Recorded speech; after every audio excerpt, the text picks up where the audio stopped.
महाराष्ट्राचे क्षेत्र मंत्री, मुंबई क्षेत्राचे मंत्री माननीय शंकरजी गायकर यांना मी विनंती करतो की त्यांनी सभेला संबोधित करावं.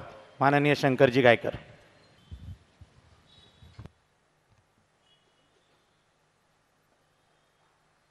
जगतवंदनीय भारत माता, मंच पर विराजमान हम सभी के आधार स्तंभ, विश्व हिंदू परिषद के आधार स्तंभ,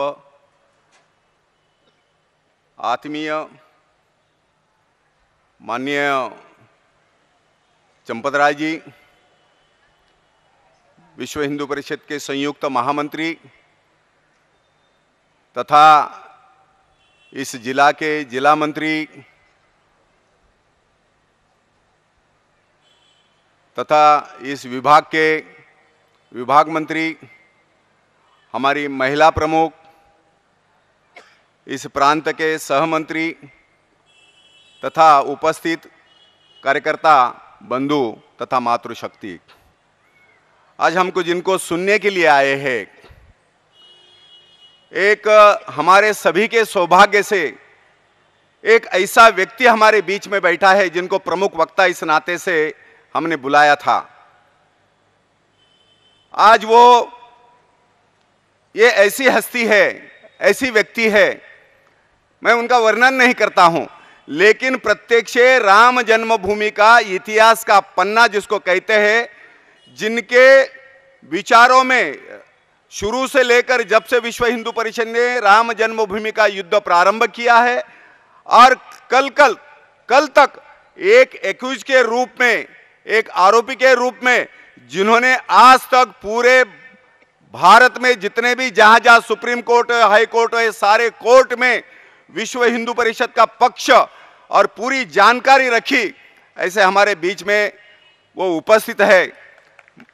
और हम सभी ने, इसलिए हम थाना वाला का सौभाग्य मैं मानता हूं, हम सबका सौभाग्य, पूरे महाराष्ट्र में कहीं पर ये पूरी जानकारी रखने वाली व्यक्ति कहीं पर नहीं है.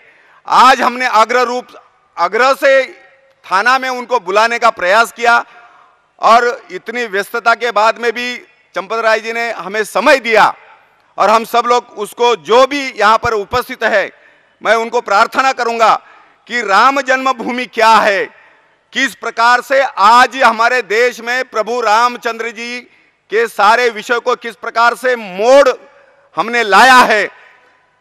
कम से कम 25 साल हो गए ढांचा गिरकर. आज भी हम सबको पता होगा कि आज भी प्रभु रामचंद्र जी आप भी एक झोपड़ी के अंदर, एक ताड़पत्री के अंदर आज भी विराजमान है. क्या यह हमारे लिए शोभादायक है? यह बिल्कुल शोभादायक नहीं है. हिंदू समाज के लिए, आपको, आपके लिए, मेरे लिए यह शोभादायक बिल्कुल नहीं है. इसलिए 25 साल के पश्चात भी इस देश के अंदर हमारे प्रभु राम अगर जो चाहते थे स्वयं, तो उनकी स्वयं का एक, जो कहते हैं कि उनकी स्वयं की एक राम राज्य की हम कल्पना करते हैं, वो स्वयं ऐसे न्यायमूर्ति थे, स्वयं में ऐसी उनके अंदर ताकत थी.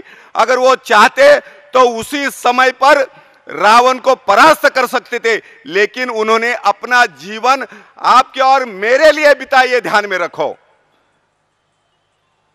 वो केवल सीता मैया के लिए, लंका दहन के लिए नहीं गए, वो उनकी पत्नी भगाई नहीं गई थी. इस देश की इज्जत, इस देश का सील, इस देश की माता को अपमानित किया था रावण ने. इसलिए रावण को रोकने के लिए, उसको परास्त करने के लिए, उसकी आसुरी शक्ति को इस भूमि में गाड़ने के लिए प्रभु रामचंद्र अयोध्या गए, श्रीलंका गए. ये ध्यान में रखो. और कैसे गए वो? उन्होंने कहीं लंका जाने के लिए अपने अयोध्या से फौज नहीं बुलाई. ये हमारे और आपके लिए आदर्श है. इसलिए हम राम को मर्यादा पुरुषोत्तम कहते हैं. एक पत्नी, एक वचनी, एक बानी. जिंदगी में प्रयास करने के बाद में भी इन चारों व्रत का हम पालन नहीं कर सकते. हम चारों व्रत का पालन नहीं कर सकते. प्रभु रामचंद्र जी ने किया. ये ध्यान में रखो. उनके जीवन में कभी क्रोध नहीं आया. एक ही बार क्रोध आया, और वो क्रोध तब आया जब समुंदर ने रास्ता नहीं दिया, तब वो क्रोधित हुए। और आप लोग सब जानते हैं, उन्होंने मां भगवती की प्रार्थना की, शिव जी का आराधना किया, और केवल आराधना नहीं, और उन्होंने फिर समुद्र को कहा, विनय ना मानत जलधि जड़ गए 3 दिन बीत, 3 दिन गए, अगर तुम अभी रास्ता नहीं दोगे तो मैं अपने बाण से तुझे सुखा दूंगा, मिटा दूंगा। और आपने देखा होगा कि समुद्र साक्षात प्रकट हो गया और प्रभु के हाथ जोड़ दिया और कहा, प्रभु जाइए। ऐसे प्रभु रामचंद्र जी है। और इसलिए हम कहते हैं नभासार के रूप राघवाचे, मराठी में कहते हैं नभासार के, आसमान जैसा भगवान राम का रूप आसमान के, वो उनके हृदय के अंदर सारा विश्व समाया हुआ। इसलिए मैंने कहा अगर वो चाहते थे तो रावण को परास्त करना उनके लिए बड़ा काम नहीं है। ये जीवन के आदर्श है, हम सब के आदर्श है, दुनिया के आदर्श है। मैं अभी सिंगापुर में जाकर आया, लंदन जाके आया, आपको आश्चर्य लगेगा, जहां पर प्रभु रामचंद्र जी की प्रत्यक्ष, आज जो लोग नकार रहे हैं प्रभु रामचंद्र जी को, जो कहते हैं कि राम होकर नहीं गया, राम एक काल्पनिक है। उन्होंने कभी तो श्रीलंका जाना चाहिए, उन्होंने कभी तो इंडोनेशिया जाना चाहिए, उन्होंने कभी तो बाली जाना चाहिए। मैं खुद बाली जाकर आया। वो बाली का व्यक्ति ये कहता है, 90% बाली का व्यक्ति ये कहता है कि हम राम के वंशज है। यहां के हिजड़े लोगों को आज भी मैं राम का वंशज हूं ये कहने के लिए शर्म आती है। और ये कहते हैं प्रमाण दीजिए, कौन सा प्रमाण चाहिए तुम अपने पिता के हो, ये प्रमाण हमने मांगा है क्या? तुम राम जी का प्रमाण मांगते हो, अपने भगवान का प्रमाण मांगते हो। शत्रु से बड़ा शत्रु इस देश के अंदर ऐसे सेकुलरवादी है, ऐसे बुद्धिवादी है, जो न रहना मादी है। ऐसे लोग हैं जो न रहना मादी। ऐसे लोगों ने पूरे हिंदुस्तान को, इस रामायण को खंडित करने का प्रयास किया, राम जी को खंडित करने का प्रयास किया। इसलिए मैंने कहा राम कभी गुस्सा नहीं, प्रभु कभी गुस्सा नहीं हुए। और केवल एक बार नहीं, रावण को भी उन्होंने कई बार प्रयास किया, अंगद को भेजा, कई लोगों को उन्होंने भेजा और कहा कि अभी भी तुमको मैं क्षमा कर सकता हूं, अभी भी मेरे बात को मान लो और मां सीता जी को फिर से लौटा दो। ये कहने के लिए एक बार नहीं, 2 बार नहीं, 3 बार आखिर उनको ये करना पड़ा। सर्जिकल स्ट्राइक हनुमान जी को भेजकर लंका में करना पड़ा। उस समय सर्जिकल स्ट्राइक हुआ। ये ध्यान में रखो, ये सर्जिकल स्ट्राइक है। जमीन किसकी? रावण की। कपड़ा किसका? रावण का। घमंड किसकी? रावण की। माचिस किसका? रावण का। बिना इन्वेस्टमेंट सारी लंका जला के आए, कोई इन्वेस्टमेंट नहीं। एक भक्त का, इसलिए मैंने कहा ये भक्त का पराक्रम, तब जब 1 बार नहीं, 2 बार नहीं, 3 बार कहने के बाद में भी, बार बार कहने के बाद में भी उन्होंने ये दिखाया इस देश के अंदर। इसलिए मैंने कहा सारा विषय तो माननीय चंपतराय जी आपके सामने रखेंगे, लेकिन आपको मुझे क्या करना है? ये जो भ्रमित कर रहे हैं ये लोग, ये जो संभ्रमित हमको जो कर रहे हैं, ये ऐसे लोगों के संभ्रमित करने से हमको संभ्रमित नहीं करना चाहिए। 50,000 का नहीं, आपको ध्यान में, हजारों साल का हमारा इतिहास है। ये सनातन राष्ट्र, ये ध्यान में रखो। हम मिटते नहीं इसलिए सनातन है। बुद्धि का विकास चाहते हैं इसलिए बुद्ध है। हम सीखना चाहते हैं इसलिए सिख है। हम जितेंद्र है इसलिए जैन है। चाहे पंथ अनेक हो फिर भी हिंदू एक है, फिर भी हिंदू एक है, फिर भी हिंदू एक है। यह हिंदुत्व की भावना, यह हिंदुत्व की भावना आपके अंदर रहने की आवश्यकता है। एक लफंगा लौंडा, चंपतराय जी मुझे क्षमा करेंगे, एक हैदराबाद का कुत्ता कहता है तुम्हारे पूजा से, घंटा बजाने से मुझे तकलीफ होती है, हमें तकलीफ होती है, इसलिए हैदराबाद में मंदिर में घंटा नहीं बजना चाहिए, ऐसा आदेश निकालता है। मैं कहता हूं घंटा बजाने के ऊपर जो पाबंदी लगाता है उसका भी घंटा चेक करने की आवश्यकता है। ये कहना पड़ेगा उनको। ये महाराष्ट्र है और हम महाराष्ट्र में बैठे हैं। मैं बंधु ये ध्यान में रखना, ये ऐसे महाराष्ट्र है जिसको कहते हैं महाराष्ट्र मेला तर राष्ट्र मेले, महाराष्ट्र विना राष्ट्र गाडा न चाले, खरा वीर पराधीनतेचा महाराष्ट्र आधार साऱ्या भारताचा, महाराष्ट्र आधार साऱ्या भारताचा, हिंदुस्तान का आधार, हिंदुस्तान का खड़गहस्त। यही मराठा जब अयोध्या तक दौड़ा, यही मराठा जब आटक से लेकर कटक तक दौड़ा, दिल्ली के बादशाह, अयोध्या के बादशाह को भी प्रभु रामचंद्र के साथ साथ 3 चाबियां उनको देने पड़ी। उसी समय अगर पानीपत नहीं होता तो आज हमें इतने लोगों का बलिदान देना नहीं पड़ता, इतने हमारे लोग शहीद नहीं होते। ये ध्यान में रखो।